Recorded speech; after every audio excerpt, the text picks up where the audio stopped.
నవ్యాంధ్ర రాజధాని అమరావతిలో వివిధ సంస్థలకు భూ కేటాయింపుల అంశంపై కేబినెట్ సబ్ కమిటీ పలు కీలక నిర్ణయాలు తీసుకుంది. గతంలో రాజధానిలో స్థలాలు కావాలని 130 సంస్థలు సంప్రదించగా అందులో 31 సంస్థలకు యథావిధిగా స్థలాలు కేటాయించాలని మంత్రివర్గం నిర్ణయించింది. సోమవారం పురపాలక శాఖ మంత్రి నారాయణ నేతృత్వంలో జీఓఎం సమావేశం జరిగింది. సమావేశానికి మంత్రులు పయ్యావుల, కందుల దుర్గేష్, కొల్లు రవీంద్ర, టీజీ భరత్లు హాజరయ్యారు.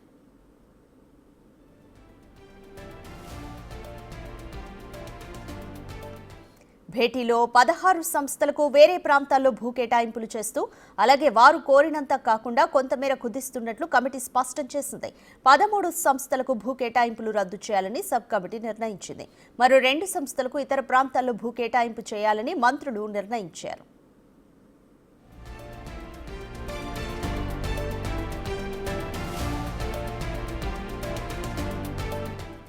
వైసీపీ ప్రభుత్వం కక్ష సాధింపుతో మూడు ముక్కలాట ఆడి రాజధానిని పక్కన పడేసిందని మండిపడ్డారు నారాయణ. అనేక న్యాయపరమైన సమస్యలు పరిష్కరించడానికి 8 నెలల సమయం పట్టిందన్నారు. 48,000 కోట్ల పనులకు టెండర్లు పిలిచి ఇప్పటికే ఎంపిక చేశామన్నారు.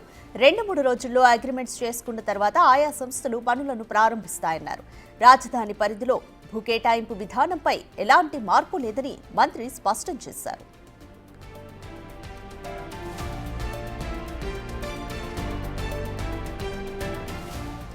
రాజధాని కోసం ప్రజల సొమ్ము ఒక్క రూపాయి కూడా ఖర్చు పెట్టడం లేదన్నారు ఆర్థిక మంత్రి పయ్యావుల కేశవ్. భూముల అమ్మకాలతో మాత్రమే అమరావతి నిర్మాణం జరుగుతుందన్నారు. ఖజానాపై భారం లేకుండా సీఎం చంద్రబాబు మంచి మోడల్ డిజైన్ చేశారని, గతంలో వైఎస్ జగన్ 1,00,000 కోట్లు కావాలన్నారు. కానీ 1,00,000 కోట్లు పెట్టకుండానే రాజధానిని నిర్మిస్తున్నామని పయ్యావుల తెలిపారు.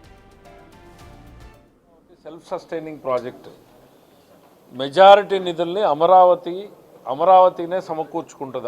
సిఆర్డీఏనే సమకూర్చుకునేలాగా డిజైన్ చేయబడింది.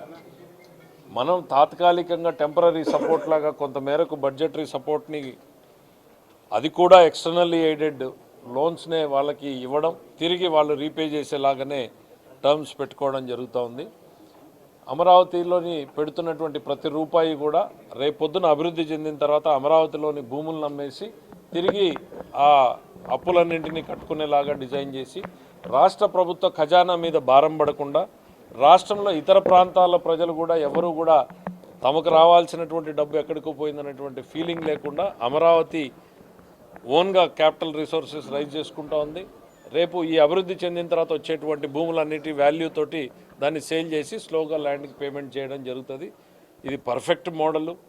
చంద్రబాబు నాయుడు గారు ఆ రోజు చెప్తే జగన్మోహన్ రెడ్డి గారు ఈ రాజధాని కట్టాలంటే 1,00,000 కోట్లు కావాలి, మా దగ్గర డబ్బులు లేవన్నారు. ఇవాళ ఏముంది, 1,00,000 కోట్లు మేము పెడుతున్నాం ఏమన్నా? సిఆర్డీఏ మొబిలైజ్ చేసుకుంటా ఉంది. సిఆర్డీఏతో నుంచే డెవలప్మెంటల్ యాక్టివిటీ స్టార్ట్ చేస్తూ ఉన్నాం. రేపొద్దున సిఆర్డీఏనే ల్యాండ్స్ అమ్మి వాటిని లోన్స్ని రీపే చేసుకుంటుంది. కేవలం ప్రజల్ని ఇన్ని రోజులు మభ్యపెట్టారు, ప్రజలతో జీవితాలతో ఆడుకున్నారు.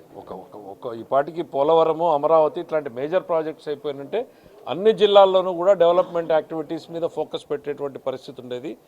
జగన్మోహన్ రెడ్డి గారు ఈ రాష్ట్ర ప్రజానీకంతో మూడు ముక్కలాట ఆడుకున్నారు. Group of ministers Amaravati capital సిటీలో ల్యాండ్స్ అలాట్ విషయం యాక్చువల్గా కూర్చొని డిస్కస్ చేయడం జరిగింది. దీని మీద తీసుకున్న నిర్ణయాల్లో అంతకుముందు ఏదైతే 131 మందికి అలాట్ చేస్తున్నారో వాటిలో ఒక 31 యాజ్ ఇట్ ఈస్గా కంటిన్యూ చేసేటట్టుగాను, తర్వాత ఒక 2కి వచ్చి యాక్చువల్గా లొకేషన్ చేంజ్ చేసేటట్టుగాను, ఒక 16కి లొకేషన్ చేంజ్ చేస్తూ ఎక్స్టెంట్ కూడా